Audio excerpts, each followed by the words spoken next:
It's gonna be some stuff you're gonna see that's gonna make it hard to smile in the future. But through whatever you see, through all the rain and the pain, you gotta keep your sense of humor. You gotta be able to smile through all this bullshit. Remember that.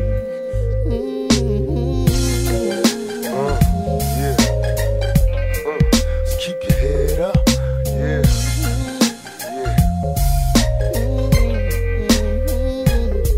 Tell me a bit about the importance to you that natural and organic food has and how it convey this to well, remember that's a part of it, a small part. There's enough food growing on this planet to feed everybody. You got a handful of thugs that we ain't gonna mess with. Yeah, so we do all these shows and we'll skip past them. Yes, Monsanto, all these folks that deliberately destroy us. Yes, we have food and dairy the government pays to keep off the market. Yes, nobody should have to go to bed hungry on this planet. Understand? So what they have now, they taught us how to eat for taste and not for nutrition. And so with that, so what they got food now that's in the warehouse, that's been in the warehouse 5 years. And so we're not eating fresh food, we're not eating anything that's healthy or nutritious. And so until we deal with that, the rest of it we just playing with. There are people who are willing to pay to say, give me some organic food, give me some this and give me some that. That don't count. The masses of the people who would never think about buying water, who would never think about just buying the little smoke. You can't even get the right seeds now from Montana. These thugs have already genetically engineered them. And so consequently, it's almost so big.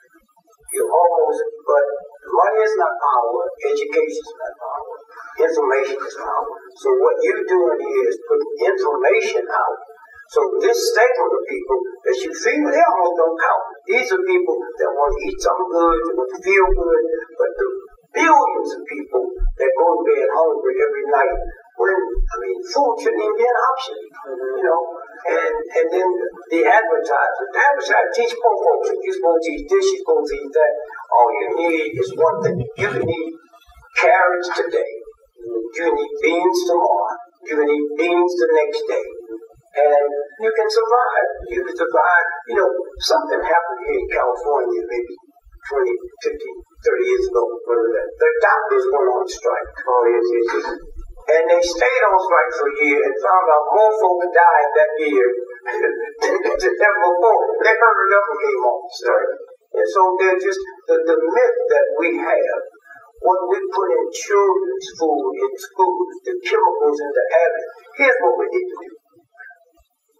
Whenever there's a murder or a shootout, or somebody go and wipe out something, the first thing we should do is check the blood to see what chemicals they have in their body that come from the food they were eating.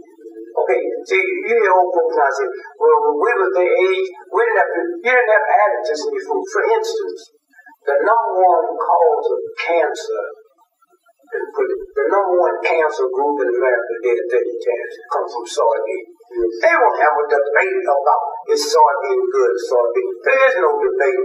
The black scientist, George Washington Carver, at Tuskegee, Alabama, invented soybeans for the United States government, the military. They said, we want you to create something that out of it we can get rayon, nylon, paint, ink, glue, and plastic. About 80 years ago, they made a car out of soybeans. And so now, you have people that get cancer. I have a daughter that eat pure that anybody could ever want to eat. She just had major surgery because she couldn't be convinced that soybean. Most of the fibroid tumors in America, soy product. And so when you stop and think about what they're able to do, America is the only country in the world that can genetically engineer the food and don't have to label it. Every place in the world, you have to label it except here. What about organic soy? There is no, we always keep looking for something. Soybean was not made for human consumption. For animals. It wasn't even made for animals. Okay? And so consequently, we keep saying, well, what about organic this? Well, let's look at organic. They make organic tomatoes. Crossbreed for the fish sale. What does that mean? That means the tomato can hold water. So you put a tomato on your kitchen table and leave it there for 6 weeks, just pretty and red. The people who eat those tomatoes, their body holds water. So when I go to my doctor and the doctor knows nothing about this and check me, he thinks I need water pills.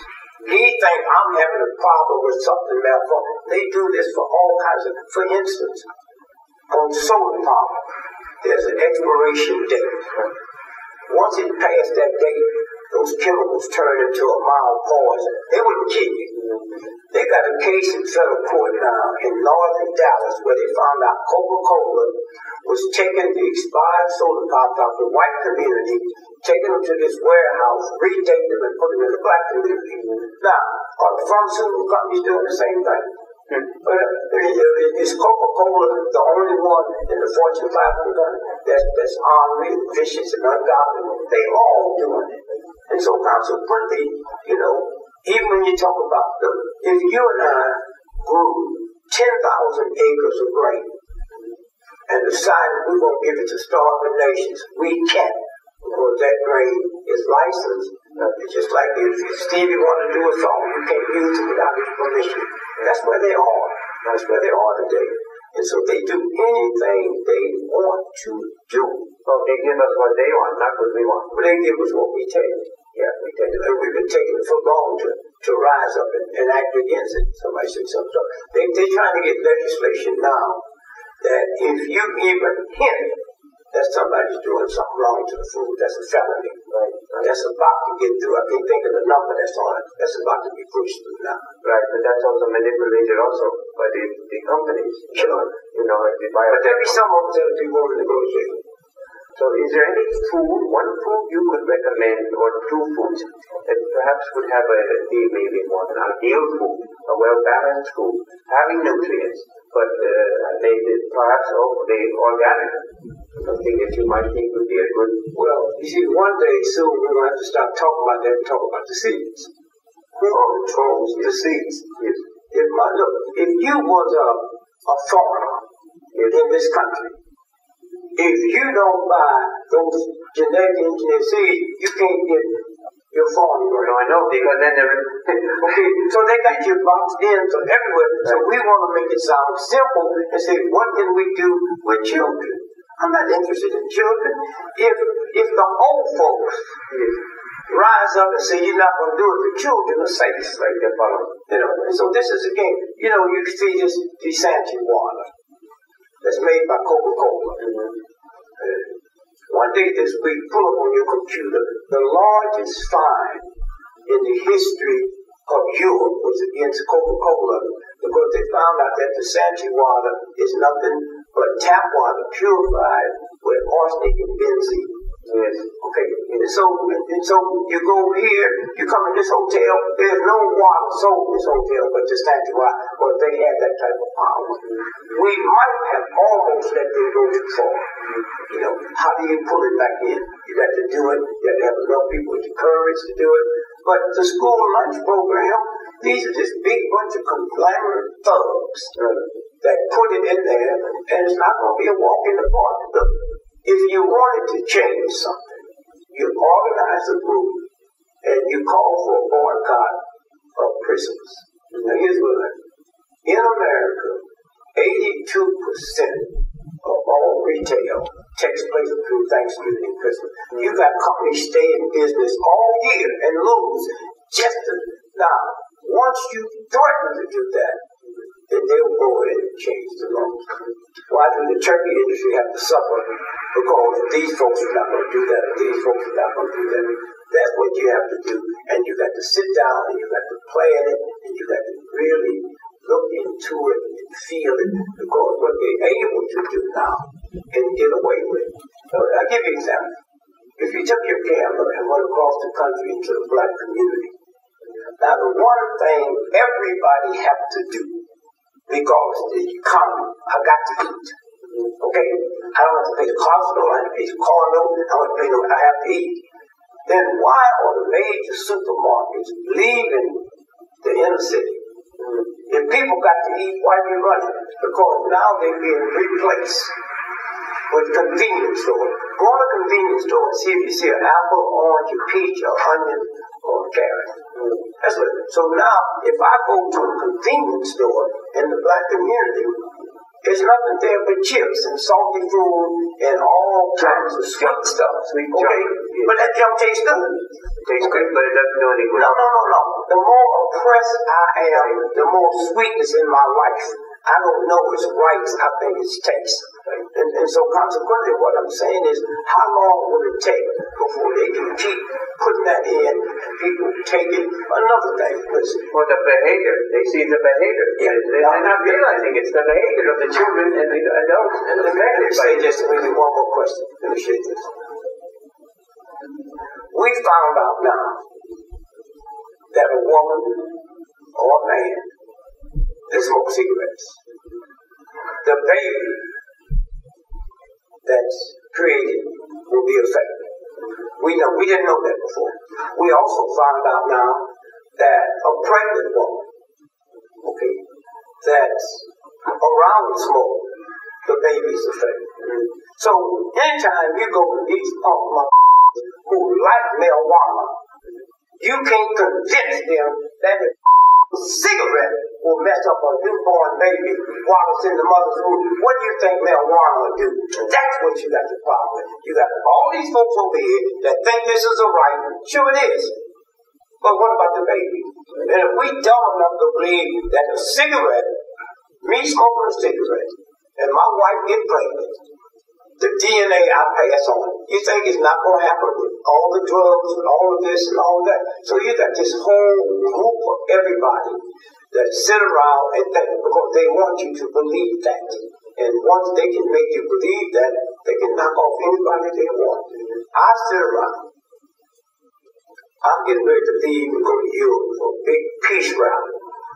The money they take off my taxes on my first class plane ticket will buy bombs and chemicals to drop on women and children. So when that falls on my grandchildren and my wife and family, I hope I have enough strength to say, okay, my it's payback time. But we don't do that. We think because we over here doing this here, this makes us like, you don't do nothing in degree. You can't be a little bit pregnant, okay, without being all the way pregnant. So we at the point now where it's over. I mean, it's over unless something happened, and that's our life. When I was a little boy in the Midwest, I didn't know about forest fires. But I used to hear about forest fires. And when it got real bad, you see the government went on TV, went on TV, and said, if we don't get a shift in the wind, we can't save it. So I've grown up, and I never read where a state burned down, which means what? There was a shift in the wind. Who determines the shift in the wind? Okay. Now it's hard for people to be convinced that we have a microwave up in Katuna, Alaska. 90% of the weather patterns in the last 7 years is caused by what we manipulate. When you try to explain to my grandmother that can't nobody cause a tornado, they know now that I used to hear when I was a little boy about the dust storm, all that was created. Okay, so now how do you convince the tsunami, all the stuff that happened in New Orleans, all that was manipulated? Because my grandmother believed can't nobody create. They had just came up 3 months ago, which means 3 years, where they came up with an artificial cell. So that means they can make people, they've been made. But you got these whole church people that believe certain things God do and certain things that they just don't know. America, I've always said this, if God don't do something quick to America, then God owes a serious apology to Solomon and Gomorrah.